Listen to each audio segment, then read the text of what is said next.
let's finish up Descartes' look at his education and what it taught him, and more importantly, what it failed to teach him. He's got only 3 paragraphs left in this section. He says, I revered our theology, and I desired as much as anyone else to reach heaven. But, having learned as something very certain that the road to heaven is open no less to the most ignorant than to the most learned, that the revealed truths guiding us there are beyond our understanding, I would not have dared to submit them to the frailty of my reasonings, and I thought that in order to undertake an examination of these truths, and to succeed in doing so, it would be necessary to have some extraordinary assistance from heaven, and to be more than a man. All right. Basically, he's saying, I'm a good Catholic. He is a Catholic. He's saying, I'm a good Catholic. I revere our theology. But he's also saying it's not the same thing as knowledge. I think it was 2 videos back that I went into some of the backstory on Augustine and Aquinas. I emphasized Augustine, but the essential point is the same in Aquinas, that faith and knowledge overlap in this epistemology, in Augustinian or Thomistic epistemology. What we believe by faith and what we know are largely the same thing, because knowledge relies on trust, and that's what faith is. Faith is trust. Go back 2 videos back to in this series to find that if you want. I'll try to not say much else about it here, except to clarify and or repeat myself, that he's saying he reveres Catholic theology, but he doesn't think it's the same thing as knowledge. So I think that's a remarkably bold. That's a big statement. He's a clever enough rhetorician that he doesn't get in much trouble in his own day for saying something like this so boldly, but this is a very bold statement. This should have been a bigger controversy than it was. Concerning philosophy, I shall only say that, seeing that it has been cultivated for many centuries by the most excellent minds that have ever lived, and that nevertheless there is still nothing in it about which there is not some dispute, consequently nothing that is not doubtful, I was not at all so presumptuous as hope to fare any better there than the others, and that, considering how many opinions there can be about the very same matter that are held by learned people, without there ever being the possibility of more than one opinion being true, I deemed everything that was merely probable to be well nigh false. Oh, there's so much to talk about. Okay, so this is another paragraph that may suggest some false humility on Descartes' part. It's very entertaining. Let's see. He says philosophy is uncertain because of disagreement. If there is disagreement, then it's difficult to be, in fact, impossible to be certain what is true. Well, that's what Descartes says. I don't think he even believes it. Not that he's lying. He's just getting a little careless, maybe? I don't know. It's a tough question. I say that because I think he is going to claim to be certain of a lot of things later on in this book. And then in the next book, the Meditations on First Philosophy, included here in the Hackett edition in 1 volume. He's going to say he's certain about a lot of things, but some people are still going to be disagreeing with him. So maybe he's just not being quite precise on the fact that there is such a thing as a grounds for certainty, and that disagreement, particularly evident in philosophy, undermines certainty, but you can still have certainty even in the presence of disagreement if you have that one thing that gives us certainty. What's that one thing? That's going to be his method. All right, so disagreement is incompatible with certainty, at least in the absence of having the right method in place. Everything merely probable might as well be considered false. In other words, there's no probabilistic knowledge here of any use to Descartes. Descartes wants certainty. Descartes hungers for certainty. And now, most importantly, most of what I can say that's important about this is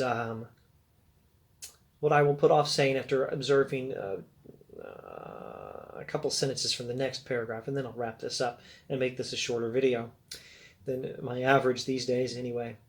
He says, then, as for the other sciences, I judge that, insofar as they borrow their principles from philosophy, one could not have built anything solid upon such unstable foundation. So again, we have the imagery, which is terribly important for Descartes. We have the imagery of the foundations and the building. Some things we know are like foundations, and they can serve to give us other things we can know that are built on them. And philosophy is like that. Philosophy is a foundation for everything else we think, or most everything else we think, the other sciences. And unfortunately, in particularly speaking of sciences, the word science in contemporary English is not what he means here when he says sciences.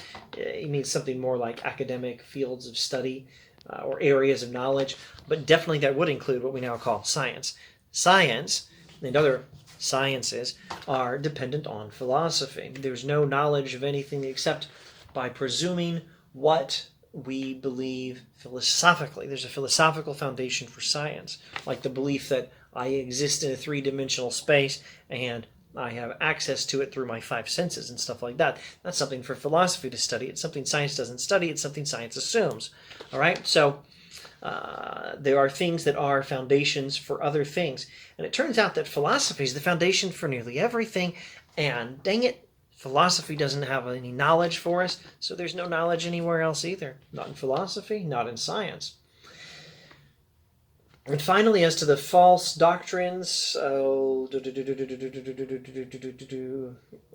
not make a point of rejecting glory after the manner of a cynic, nevertheless, blah, blah, glory, etc., false pretenses. And finally, as to the false doctrines, I thought I already knew well enough what they were worth, so as not to be liable to be deceived either by the promises of an alchemist, etc., etc., or the ruses or boast of any of those who profess to know more than they do. Never mind what he's saying in this sentence, except this description of those who profess to know more than they do. This is what he's trying to avoid.